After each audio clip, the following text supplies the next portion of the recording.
Hello, welcome to all of you in today's Dr. SRF chemistry lecture.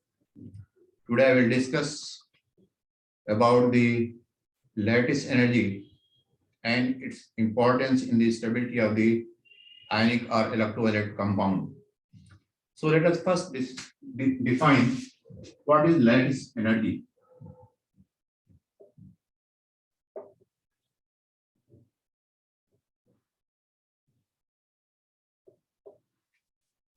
This lattice energy may be defined as the amount of energy released in the formation of an ionic compound from its constituent ions in gaseous state. That is, it is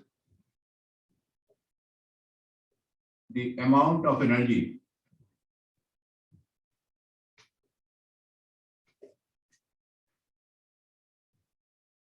released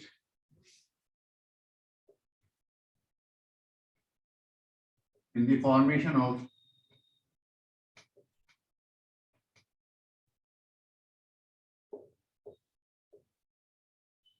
an ionic compound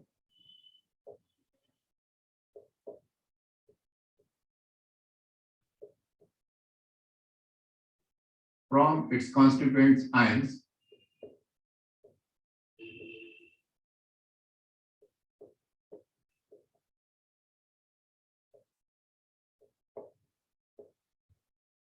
in gaseous state.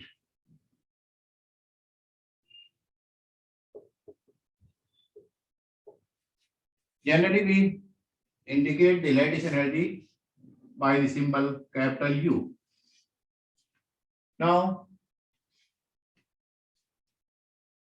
as far as the relation of the lattice energy with the stability of the ionic compound is concerned, this lattice energy is directly proportional to stability of the ionic compound.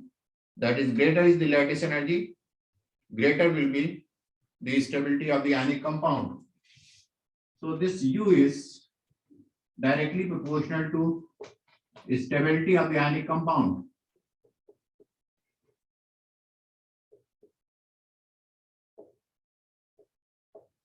Ionic compound. And stability of the ionic compound is directly related with the melting point of the ionic compound. This is directly proportional to the melting point. Now let us see what are the factors which affect the lattice energy and therefore the stability as well as the ionic compound. So the factors affecting the lattice energy are the charge on the ions and the size of the ions. So now we shall discuss factors affecting lattice energy. Factors affecting lattice energy. This lattice energy U is directly proportional to the charge on ions.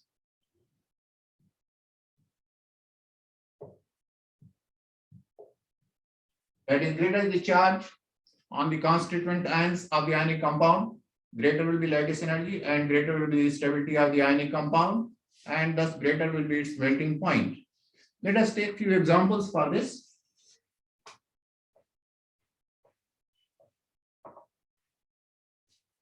Suppose it is your MgF and MgO.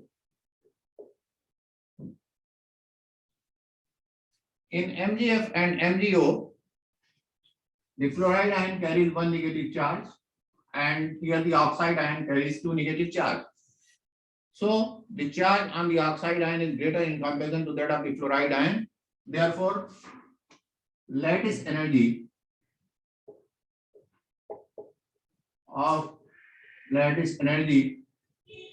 U of MgO will be greater than MgF, as both have the same cation, that is Mg, and therefore the charge on them will be same. And if lattice energy of MO is greater than MgF, it means MgO is more stable than MgF.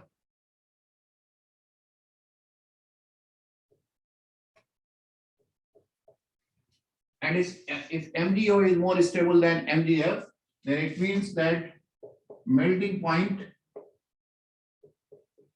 of MgO will be greater than melting point of MgF. Now in this case, you have taken the two negatively charged ions which have different charge. Let us take an example of the ionic compounds with different cationic charge. Suppose it is your BeO and Al2O3.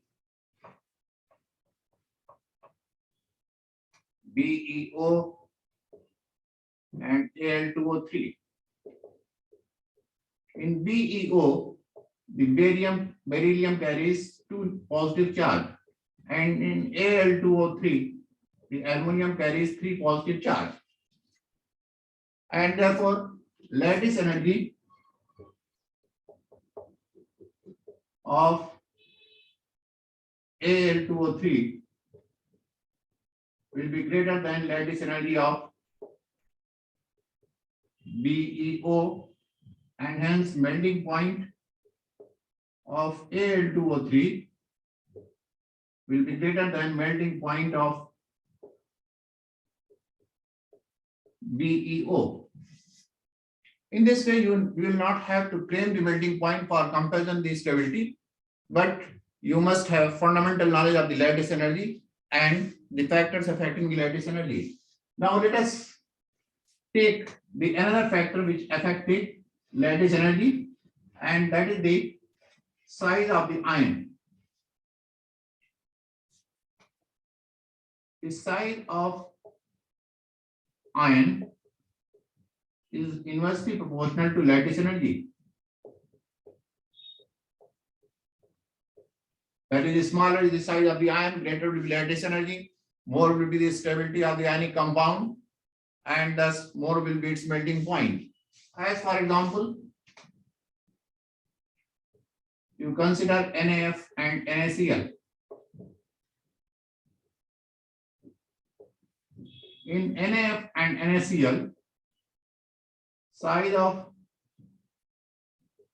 fluoride ion is smaller than that of this chloride ion. Therefore, lattice energy of NaF is greater than lattice energy of NaCl. And if lattice energy of NaF is greater than NaCl, then the stability of NaF is more, and hence melting point of NaF is greater than melting point of NaCl. This was the case when you have taken two such ionic compounds in which the size of the anion differ from each other, while the size of the cation remains same as both the compounds have got the same cation. Now let us take another example in which the cations are different but the anions are same. As for example, NaCl and KCl. In NaCl and KCl, size of Na plus is smaller than size of K plus, because you know that as we go down the group, the size increases. So potassium comes after sodium in its group. Therefore, potassium ion will have greater size in comparison to that of the sodium ion. And therefore, lattice energy of NaCl is greater than lattice energy of KCl, and thus NaCl is more stable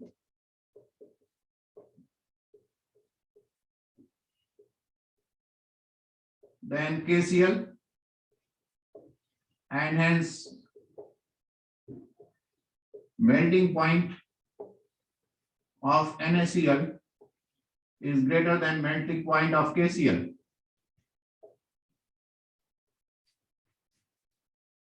So in this way, we can compare the melting point of the ionic compound by the knowledge of lattice energy and on the basis of the knowledge of the relation of the lattice energy with the size of the ions and the charge of the ions.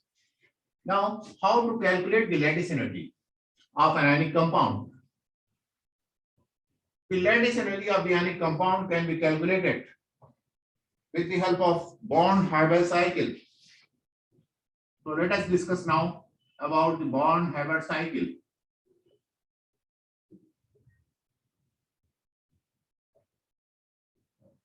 So it is a cycle, or it is the path which indicates that how does the formation of ionic compound takes place through different steps. So Born-Haber cycle, it is a cycle which indicates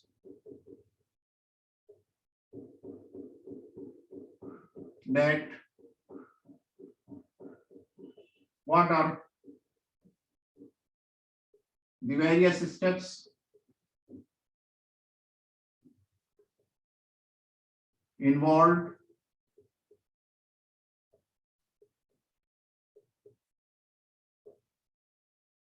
in the formation of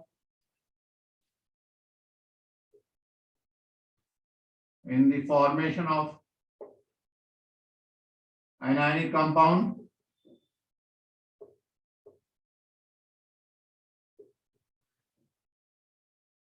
And therefore, it will also tell that how can we calculate the lattice energy with the help of Born-Haber cycle. And in order to explain it, let us consider the formation of sodium chloride from its elements. If we take sodium atom in solid state and chlorine in gaseous state, first of all, this sodium is converted into sodium gaseous state, and the energy required for this is known as sublimation energy, because the process of conversion of a substance directly from solid state to gaseous state is known as sublimation energy. And the energy which is absorbed is represented by the positive sign. So this sublimation energy will be positive. And this chlorine molecule is converted into chlorine atom in gaseous state by dissociation, and therefore the energy required will be your dissociation energy. And since this is also the amount of energy absorbed, therefore this will also be represented with positive sign. Now then, this sodium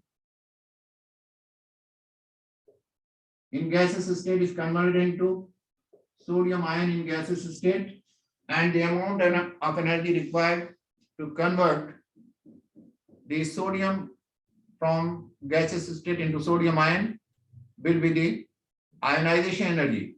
In this case, the energy will also be absorbed, so it will also be represented by positive sign. And this chlorine atom is now converted into chloride ion, and here the amount of energy released, that will be called as electron affinity. It is the amount of energy released in the formation of the anion from its corresponding atom in gaseous state. And these two now will combine to give you sodium chloride. And you know that amount of energy released in the formation of 1 mole of an ionic compound from its constituent ions in gaseous state is known as lattice energy, and since it is the energy release, so it is represented by minus sign. And if this sodium atom directly combines with chlorine to form sodium chloride, then the energy release that will be called as enthalpy of formation. So greater is the amount of energy released or lowering is the energy in the formation of any compound, greater will be its stability. So in this way we can say that this delta HF,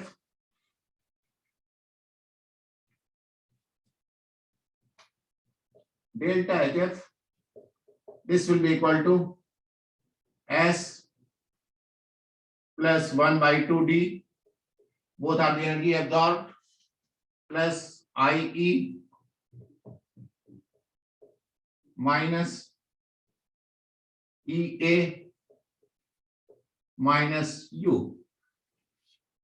So thus on the basis of this equation, we can calculate the value of lattice energy, and for greater stability of the ionic compound formed, this delta HF, that is enthalpy of formation, should be more negative, and this will be more negative when this EA and U, that is the electron affinity of the element is high, lattice energy of the element is high, and this plus value, that is ionization energy of the element, is low. So in this way, we can calculate the lattice energy. And what is the importance of lattice energy that I have told you. So this is all about the today's lecture.